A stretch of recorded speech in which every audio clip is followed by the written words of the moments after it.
Hare Krishna to all devotees. जैसे कि आपको पता है कि हम श्रीमद् भागवत गीता पढ़ रहे हैं, अध्याय 3 श्लोक संख्या 31 मैंने कल एक्सप्लेन की थी, जिसमें मैंने बताया था कि जो कोई मनुष्य दोष दृष्टि से रहित और श्रद्धायुक्त होकर मेरे इस मत का सदा अनुसरण करते हैं, वे भी संपूर्ण कर्मों से छूट जाते हैं। मतलब मुझ में कोई दोष नहीं बताते, जो मैं आज्ञा देता हूँ उसका पालन करते हैं, उसके हिसाब से चलते हैं, तो वो भी संपूर्ण कर्मों से छूट जाते हैं। आगे श्री कृष्ण ने बताया कि जो ऐसा नहीं करते उनके लिए क्या दोष होता है।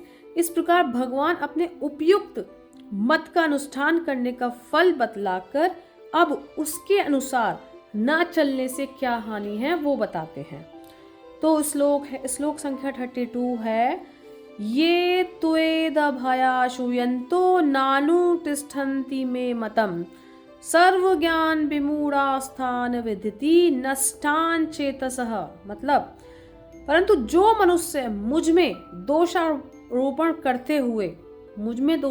करते हुए मेरे इस मत के अनुसार नहीं चलते, उन मूर्खों को तू संपूर्ण ज्ञानों में मोहित और नष्ट हुए ही समझ। ठीक है। अब इसमें प्रभुपाद जी की जो गीता है उसमें क्या बोलते हैं कि ये मतलब क्या होता है। ये मतलब होता है जो, तू मतलब किंतु, एता मतलब इस, अभ्यसूयन्तः मतलब ईर्षावश, ना मतलब नहीं, अनुष्ठिति मतलब नियमित रूप से संपन्न करते हैं, मैं मतलब मेरा, मतलब आदेश, सर्व ज्ञान सभी प्रकार के ज्ञान में, विमूढ़ान पूर्णतः दिग्भ्रमित, तान है मतलब उन्हें, विद्यति मतलब ठीक से जानो, नष्टान मतलब नष्ट हुए, अचितश मतलब कृष्ण भावनामृत रहित। तो किंतु जो ईर्षावश इन उपदेशों की अपेक्षा करते हैं, जो मैंने उपदेश दिए हैं उनकी अपेक्षा करते हैं और उनका पालन नहीं करते, उन्हें समस्त ज्ञान से रहित, दिग्भ्रमित तथा सिद्धि के प्रयासों में नष्ट भ्रष्ट समझना चाहिए। तात्पर्य क्या है, यहाँ पर कृष्ण भावना भावित न होने के दोष का स्पष्ट कथन है। जिस प्रकार परम अधिशासी की आज्ञा के उल्लंघन, जो परम अधिशासी कौन है, भगवान की आज्ञा के उल्लंघन के लिए दंड होता है, उसी प्रकार भगवान के आदेश के प्रति अवज्ञा के लिए भी दंड है। अवज्ञाकारी व्यक्ति चाहे कितना ही बड़ा क्यों ना हो, वह शून्य हृदय होने से आत्मा के प्रति तथा पर ब्रह्मा परमात्मा एवं श्री भगवान के प्रति अनभिज्ञ रहता है। अतः ऐसे व्यक्ति से जीवन की सार्थकता की आशा नहीं की जा सकती। अब गीता प्रेस वालों ने कुछ क्वेश्चन पूछे हैं, उसके आंसर है। प्रश्न ये है कि तू पद का क्या भाव है। इसमें तू शब्द का, इस श्लोक में तू शब्द का क्यों इस्तेमाल किया गया है, तो पूर्व श्लोक में वर्णित साधकों से अत्यंत विपरीत चलने वाले है ना, जो साधकों के विपरीत चलने वाले मनुष्य की गति इस श्लोक में बताई जाती है। इसी भाव का द्योतक यहाँ तू शब्द है। ठीक है, कि वो अपनी ही चलाते हैं और जो विदित है, जो भगवान ने जो आदेश दिया है उसको पूरा नहीं करते, वो विपरीत चलते हैं। तो भगवान में दोषारोपण करते हुए भगवान के मत के अनुसार न बरतना क्या है। उनमें दोषारोपण करते हैं, उनके अनुसार नहीं चलते हैं, इसका क्या मतलब है। तो भगवान को साधारण मनुष्य समझकर, जो भगवान को साधारण मनुष्य समझता है, उनमें ऐसी भावना करना या दूसरों से ऐसा कहना कि ये अपनी पूजा करवाना चाहते हैं, अपनी पूजा कराने के लिए इस प्रकार का उपदेश देते हैं, समस्त कर्म इनके अर्पण कर देने से ही मनुष्य कर्म बंधन से मुक्त हो जाता है। ऐसा कभी नहीं हो सकता। ठीक है, आदि यह भगवान में दोषारोपण करना है। ठीक है, कि भाई जैसे कि हमें तो उनकी बात माननी पड़ेगी क्योंकि यही सर्वे सर्वा है। करना है ऐसा समझकर भगवान के कथानुसार ममता, आसक्ति और कामना का त्याग न करना, कर्मों को परमेश्वर के अर्पण न करके अपनी इच्छा के अनुसार कर्मों में बरतना और शास्त्र विहित कर्तव्य कर्मों का त्याग कर देना, यही भगवान में दोषारोपण करते हुए उनके मत के अनुसार ना चलना है। ठीक है, अब इसमें बोला गया है इस श्लोक में अचेतस। अचेतस का मतलब क्या है? इसमें है ना नष्टान चेतस। तो अचेतस पद किस श्रेणी के मनुष्य का वाचक है और उनको संपूर्ण ज्ञानों में मोहित तथा नष्ट हुए समझने के लिए कहने का क्या भाव है? अचेतस क्या है?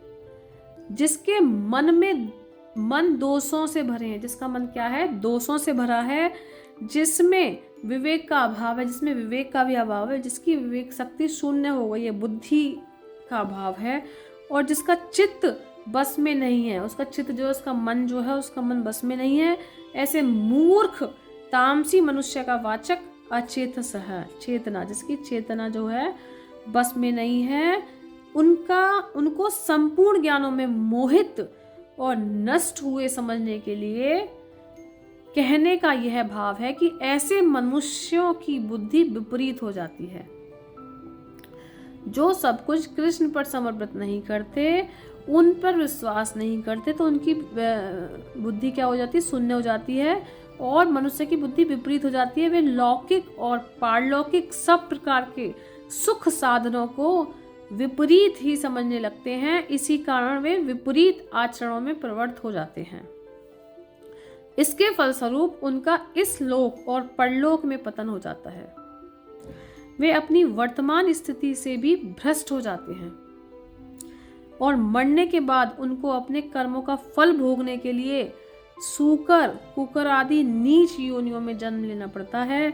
यह घोर नरकों में पड़कर भयानक यंत्रणाएं भोगनी पड़ती है। ठीक है, इसलिए हमें भगवान पर विश्वास करके सारे काम करने चाहिए, और जो भगवान ने हमें कर्म करने के लिए दिया है, जो भी हमारे कर्म हैं, हमें उन पे फोकस करना चाहिए और सब कुछ भगवान पर समर्पित करके करना चाहिए, और अपने कर्तव्य का हमेशा पालन करना चाहिए। ठीक है, तो पूर्व श्लोक में यह बात कही गई कि भगवान के मत के अनुसार, अब जो श्लोक था ना 32, उसमें क्या है? भगवान के मत के अनुसार न चलने वाला नष्ट हो जाता है।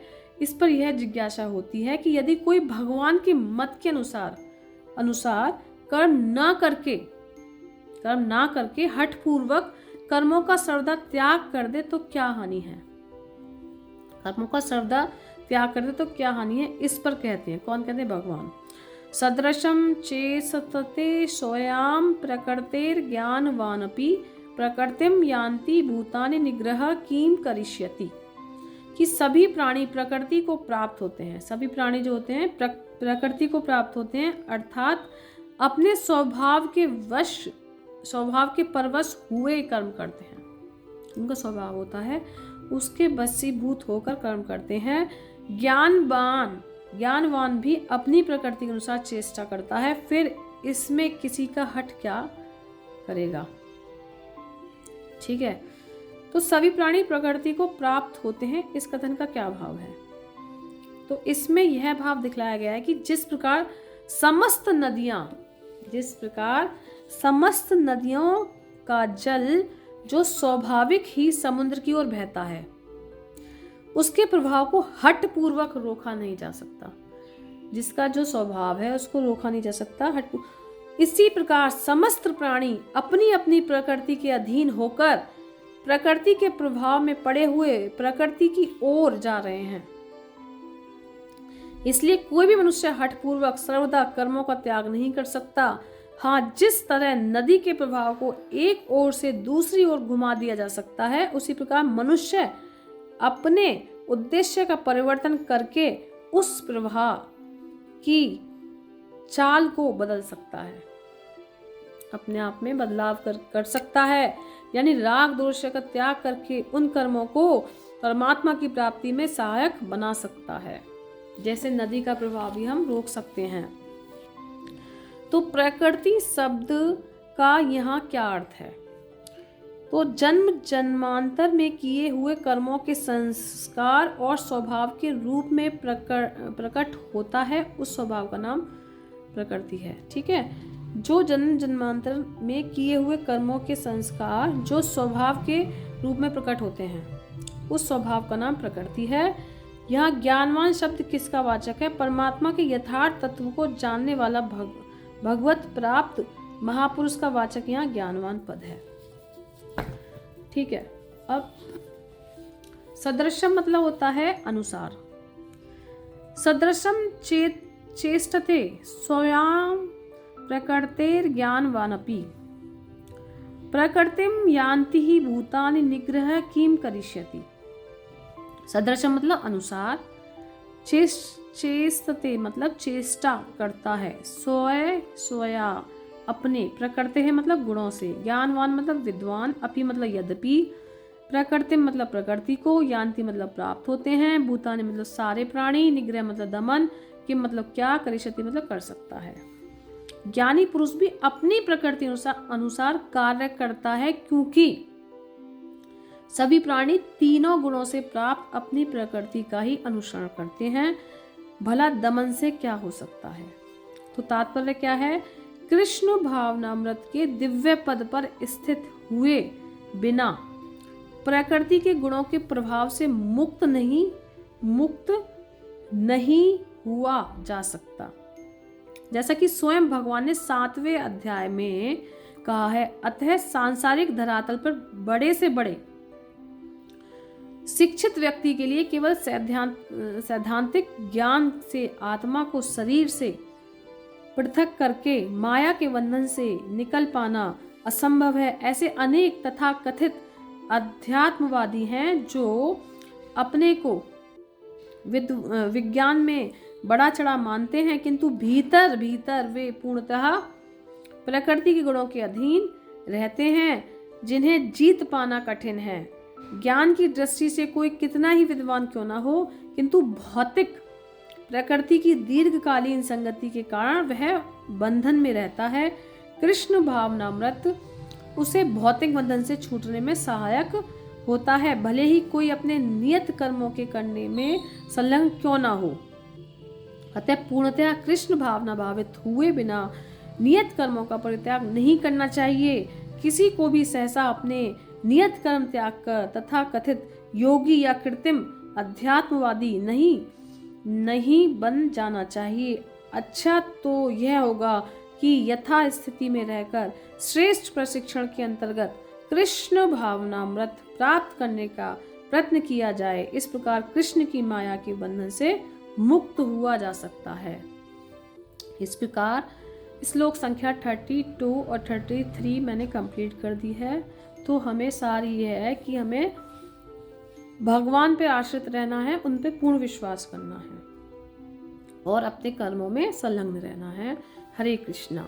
मेरे चैनल को सब्सक्राइब करें, मेरी वीडियो देखें ताकि मैं ऐसी वीडियो बनाती रहूं। हरे कृष्णा।